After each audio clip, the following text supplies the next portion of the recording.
Good morning. बताइए, पहले तो नतीजों से शुरुआत करिए, कौन कौन से नतीजे आए और कैसे रहे?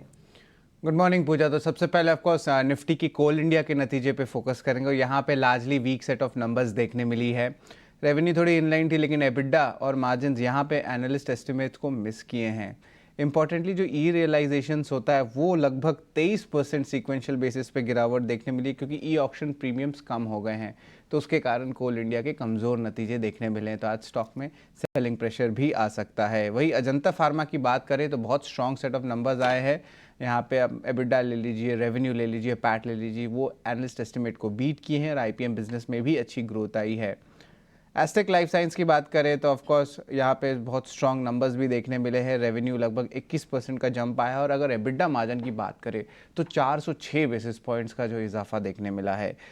वोल्टैप ट्रांसफार्मर्स, ऑलरेडी जो ये थीम हमने देख रही है पावर सेगमेंट में ट्रांसफार्मर्स को लेके, यहाँ पे भी देखें नंबर्स बहुत स्ट्रांग आए हैं। रेवेन्यू 17% बढ़ा, नेट प्रॉफिट में भी 22% का उछाल हुआ है। डिविडेंड भी लगभग 90 रुपये प्रति शेयर का अनाउंसमेंट आया है।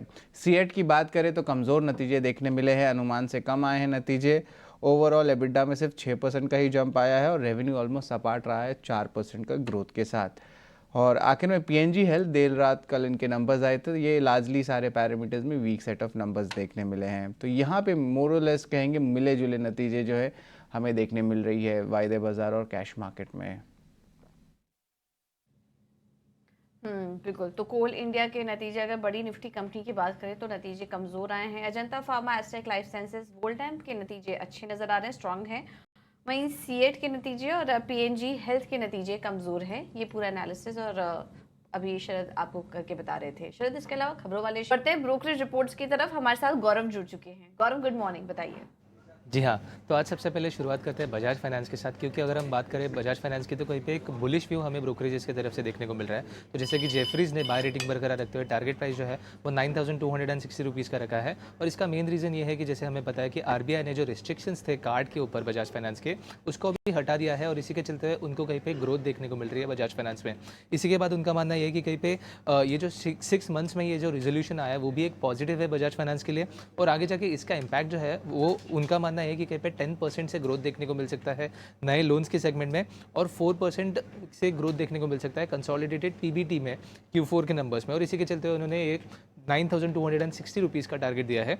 इसी के बाद अगर सिटी की बात करें तो उन्होंने भी बजाज फाइनेंस पे बाय रेटिंग बरकरार रखते हुए टारगेट प्राइस जो है वो 8675 रुपीज़ का दिया है, क्योंकि उनका मानना है कि कहीं पे मैनेजमेंट का भी ऐसे ही रहेगा व्यू आगे जाके कि ये जो रेगुलेटरी कंसर्न्स है उसको ज़्यादा से ज़्यादा अवॉइड कर सके, और इसीलिए उनका भी एक बुलिश व्यू बनते हुए हमें यहाँ पे देखने को मिल रहा है। अगली बात करते हैं कोल इंडिया की, जहाँ पे मैक्वेरी ने आउट परफॉर्म रेटिंग बरकरार रखते हुए टारगेट प्राइस 465 रुपीज़ का दिया है। तो जैसे हमें पता है कि कोल इंडिया के एबिडा में मिस आया था, बट मैक्वेरी का मानना है ये है कहीं पे कि कॉस्ट में कहीं पे हमें हायर रेंज देखने को मिला था और ऑक्शन रियलाइजेशन कहीं पे लो था, इसी की वजह से ये एबिडा मिस हुआ है। आगे जाके उन्होंने ये जो आउट परफॉर्म रेटिंग है वो बरकरार रखा है, क्योंकि उनको कहीं पे वॉल्यूम्स में डिलीवरी जो है वो काफ़ी स्ट्रॉन्ग लग रही है, बैलेंस शीट काफ़ी रोबस्ट लगता है, और इसी के साथ साथ 5% डिविडेंड यील्ड भी है जो स्टॉक ऑफर करता है, और इसीलिए उन्होंने आउट परफॉर्म रेटिंग बरकरार रखा है।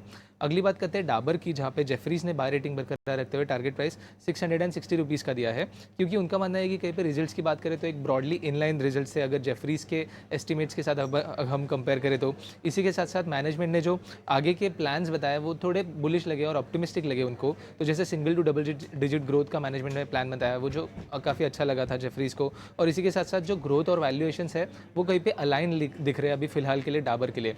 अगली बात करते हैं ओएनजीसी की, क्योंकि जेफरीज ने ही यहाँ पे मेंटेन किया है बाय रेटिंग और प्राइस टारगेट प्राइस जो है वो दिया है 390 रुपीज़ का, क्योंकि उनका मानना है कि कहीं पे प्रॉफिटेबिलिटी आगे जाके सुधरते हुए देखने को मिल सकती है इस कंपनी के लिए। और प्रॉफिटेबिलिटी जो स्पेसिफिकली केजी बेसिन से जो प्रॉफिटेबिलिटी थी वो कहीं पे कंसर्न था, बट उनका मानना है कि कहीं पे बेटर रियलाइजेशन हमें देखने को मिल सकता है। इसकी वजह से ये जो ओपिक्स का लोड है वो कहीं पे कम होते हुए देखने को मिल सकता है, और इसीलिए उन्होंने टारगेट प्राइस 390 रुपीज़ पे बरकरार रखा है। तो ब्रोकरेजेस की माने तो ये सब स्टॉक्स आज फोकस में रहेंगे, क्योंकि एक स्ट्रॉन्ग व्यू ब्रोकरेजेस की तरफ से हमें इन सब स्टॉक्स में देखने को मिल रहा है।